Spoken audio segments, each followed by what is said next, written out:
Hi friends, first అయితే ఈ video చూద్దాం, తర్వాత దీనికి వచ్చిన కామెంట్స్ చదువుదాం. డ్రైవింగ్ చేసినప్పుడు సీట్ బెల్ట్ పెట్టుకోకుండా వెళ్తే నీకు యాక్సిడెంట్ అవుతుందని ఒక్కసారి నా ఆలోచించు బంగారం. స్టార్ట్ చేద్దాం.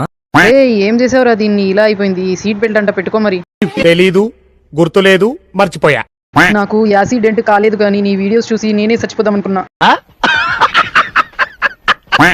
ఈ రీల్ నీ బంగారానికి షేర్ చెయ్యి, యాక్సిడెంట్ అవ్వకుండానే పోతాడు. కరెక్ట్, ఇది కరెక్ట్ గా చెప్పావు. వాడు చచ్చేదాకా దీనికి నిద్ర పట్టేలా లేదు. ఇన్ని రోజులు యాక్సిడెంట్లు ఎందుకు అవుతాయి అని డౌట్ ఉండే. ఓరిని సీట్ బెల్ట్ పెట్టుకోకపోతే యాక్సిడెంట్ అవుతుంది కదా. మన దగ్గర ఆస్తులు ఏమీ లేవురా. ఆ రేఖ 2 చెట్ల గాజులు అమ్ముకుంది. నా దగ్గర 2 కిడ్నీలు ఉన్నాయి. అవి అమ్ముకుంటే నిన్నెవరు చూస్తారో చెప్పు. ఈ కిడ్నీలు అమ్మినా ఎవ్వడు కొనడు. రామామా, కామెంట్స్ చూడ్డానికి వచ్చావు కదా, లైక్ కొట్టిపో. సబ్స్క్రైబ్ చేసుకోవచ్చు కదా.